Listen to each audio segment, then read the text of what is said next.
m'appelle Andrea Victoria, j'ai 9 ans et j'adore les voitures. C'est Necker! Vive Necker! Moi j'aime bien les occasions pour les enfants malades parce que ça ça peut leur passer des bons moments au lieu d'être tout le temps à l'hôpital. En fait, quel que soit l'événement, on a des enfants excités, heureux.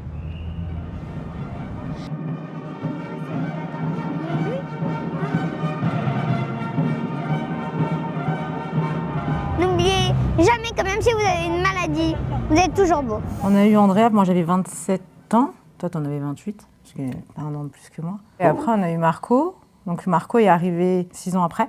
Après en famille, on était une famille normale, hein. On a notre petite maison, notre petit chien. Moi je m'appelle Andrea Victoria, j'ai 9 ans et j'adore les voitures. J'aime beaucoup les jeux vidéo, j'aime beaucoup le foot. Regardez, pas jouer. J'ai fait beaucoup de danse, mais ma danse préférée c'est le hip-hop. Et mon quotidien c'est un peu compliqué du coup, à cause de mon œil. Parce qu'il louche beaucoup et je perds un peu d'équilibre. C'est ma maladie qui est compliquée. Je ne sais pas trop expliquer parce que des fois j'ai tendance à oublier un peu les choses. Là elle est en CM1, donc elle était en CE2, tout allait bien. Bon, il y avait des chamailleries, des petites choses comme ça. Mais sinon, c'est une enfant normale. Aimé, Bon, elle a toujours, c'est un fort caractère. Elle se laisse pas faire. Elle est assez têtue. Après, parfois, elle a du mal à gérer ses émotions, mais comme tout enfant de l'âge de 8 ans, quoi. Au mois de fin juin, elle a commencé à loucher, mais comme un enfant normal, un enfant qui louche parce qu'il est fatigué. Ça louchait, mais son œil revenait en place. On lui disait, Andrea, faut que tu mettes tes lunettes, puisque pareil, hein, à cet âge-là, on n'a pas envie de porter ses lunettes. Elle part en vacances avec papy et mamie, au mois de juillet. Ma mère m'appelle et me dit, écoute, Fanny, c'est bizarre, l'œil d'Andrea, c'est bizarre, et elle louche de plus en plus. Et j'ai l'impression que chaque jour, en fait, son œil se décale. Ça nous a tout de suite alerté de quelque chose qui n'était pas normal, du moins. Comme elle était à l'étranger, moi, je les ai rejoints. Et je me suis aperçue de ça, ouais, son œil, plus en plus on avançait dans le temps, plus son œil, en fait, il se décalait vers l'intérieur. Et j'ai dit, bon, écoute, quand je reviens en France, je vais voir un ophtalmologue. Et donc là, on rentre en France. Je crois que je suis arrivée le 28 ou le 29. Et j'ai trouvé un centre ophtalmologique. Donc on y va, on se dépêche d'y aller. Elle fait les premiers examens, on me demande plein de questions. Est-ce qu'Andrea, elle n'est pas tombée à l'école ? Est-ce qu'elle n'a pas fait des AVC ? Donc non. Et donc elle passe devant l'ophtalmologue et il me fait une lettre pour partir en urgence à Necker parce qu'il n'avait pas toutes les machines pour pouvoir bien voir tout ce qui était fond de l'œil et du coup les IRM, les scanners. Donc là, j'appelle mon mari qui travaillait et je lui dis, il faut qu'on aille à Necker. Maintenant, le médecin a dit qu'on pouvait aller demain. Et donc toi, tu es venu tout de suite... Tu es venu nous chercher, on est parti le même jour. Le même jour. Le même jour, on est parti. Donc au début, on ne devait pas passer l'IRM. Donc ils se sont battus. L'ophtalmologue nous a dit, vous ne sortez pas de l'hôpital tant qu'Andrea ne passe pas son scanner. Ils font tous les tests de vue, Andrea n'a pas de problème de vue. Donc du coup, là, tout de suite, ils soupçonnent bien ce que l'ophtalmologue avait dit, une paralysie du nerf 6. Et moi, je fais passer l'IRM avec Andrea. Donc je suis avec elle. Elle est dans la machine et moi, je suis à côté à lui tenir le pied. Et de là, donc on sort, on n'attend même pas 10 minutes, j'ai un neurologue qui vient et qui me dit est-ce qu'il y a quelqu'un qui peut venir garder Andrea ? Et moi je lui dis il y a ma mère, mais ma mère elle est avec mon fils, c'est pas grave Andrea, tu vas rester avec les infirmières. Quand on vous dit votre enfant ne vient pas avec vous, vous savez tout de suite que c'est quelque chose de grave en fait. Et moi déjà quand j'étais à l'IRM, je voyais la vitre noire, mais on voit quand même à travers. Et vous voyez que ça bouge de partout. Vous le ressentez qu'il y a quelque chose en fait. Donc les infirmières sont restées avec Andrea et moi je suis partie voir le neurologue et de là donc il m'annonce que Andrea a eu.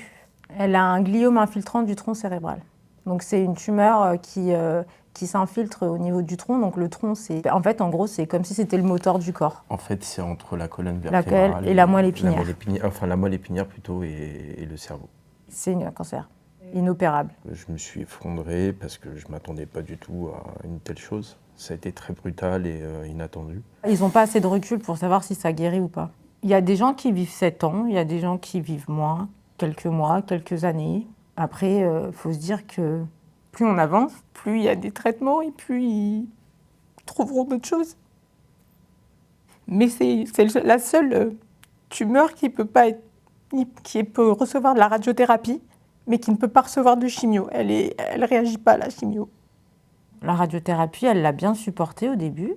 Alors il y a des jours un peu plus délicats que d'autres parce qu'il faut savoir qu'Andrea a son petit caractère. Ouais. Mais il faut savoir, voilà, pour un enfant, lui demander de rester toute seule dans une machine avec une immense machine, ça fait un peu de bruit, enfin pas mal de bruit. Même et surtout c'est le masque, c'était le masque qui l'a... C'est impressionnant et ça l'a... Et pour un enfant, quand on la laisse toute seule comme ça dans une pièce, c'est vrai que c'est un peu... Enfin, ça l'angoisse, voilà, c'est l'angoisse. En fait, ça fait un peu comme de la chimio. Il y a des nausées, il y a des vomissements, il peut y avoir des mal de tête, de la fatigue. Il peut y avoir des pertes de cheveux aussi. Elle est très courageuse. Maintenant, je pense que déjà pour un adulte, c'est compliqué à vivre. Mais alors pour un enfant, ça l'est encore plus. Mais ils gardent beaucoup pour eux. Alors il y a des petites phases où elle vient vers nous, où elle nous en parle un petit peu avec des questions qui ne sont pas faciles à répondre, du moins, et même pour nous en tant que parents à entendre. Pourquoi je suis malade, enfin voilà, c'est des questions un petit peu dans cet ordre-là, et c'est vrai que c'est compliqué à répondre, parce que même nous, et même les médecins, les professeurs n'ont pas forcément toutes les réponses non plus. Ça. Je crois que c'est même plus dur pour nous que pour elle. Oui, parce qu'elle a les yeux de l'enfant. Il y a le côté innocent, un peu l'innocence. Non, elle voit pas le côté sombre. L'insouciance, où à la fin d'une conversation, elle va me dire « Mais papa, c'est horrible, les enfants qui ont un cancer alors qu'elle a un cancer. » Et donc, si vous voulez, c'est une forme de rejet, mais elle est consciente qu'elle est malade aussi. Et elle n'accepte pas forcément tout le temps ce qui lui arrive. Donc, elle accepte pas, c'est aussi le regard des gens par rapport à son œil. Elle a du mal, d'ailleurs, elle faisait beaucoup d'activités. Elle a refusé cette année d'en faire, sportif, tennis, danse. À cause de ça, parce qu'elle avait peur du rejet, du regard des autres en fonction de son œil. Là, en ce moment, elle ne veut plus qu'on la prenne en photo, pratiquement. Même de se voir des fois dans un miroir ou même en photo, on sait très bien qu'elle a du mal à l'accepter. Et c'est vrai, quand on est en plein dedans, ouais, c'est terrible parce qu'on est obligé d'être au top pour nos enfants, parce qu'il y a les deux, c'est très important aussi. Il ne faut pas oublier que le petit est là et il faut être là aussi pour lui. Mais c'est vrai que c'est délicat à gérer, beaucoup d'émotions. Voilà. Et puis ça dépend des journées aussi. Il y a des jours où on va mieux le vivre sûrement que d'autres. Oh, elle est incroyable! Elle est incroyable! Elle est incroyable. C'est celle-là, là-bas. Elle est incroyable! Eh bien aujourd'hui, le Rallye du Cœur organise pour la 4e année consécutive son Noël pour les enfants malades et pour leurs familles. Donc on a fait appel à une vingtaine d'équipages qui nous suivent tous les ans en leur disant écoutez, on a besoin de 20 bolides pour conduire des enfants de Boulogne jusqu'à la garde républicaine et cette année, nouveauté, on a les motards de la garde républicaine qui vont nous escorter pendant toute la journée. Alors les profils des pilotes, des conducteurs, ce sont des particuliers, des passionnés d'automobile, des collectionneurs pour certains, mais qui se disent surtout que leur passion de l'automobile peut servir. Et là, en l'occurrence, sert à donner les sourires à des enfants malades qui ont des quotidiens pas toujours faciles, ainsi que leur famille, c'est important, donc leurs parents ou leurs frères et sœurs.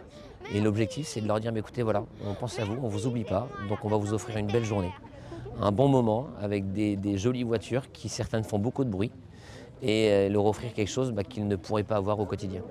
Alors le Rallye du Cœur, historiquement, on l'organise au profit d'Imagine for Margot et depuis 10 ans, on a collecté plusieurs millions et l'année dernière, plus d'1 million au profit de la recherche contre le cancer de l'enfant.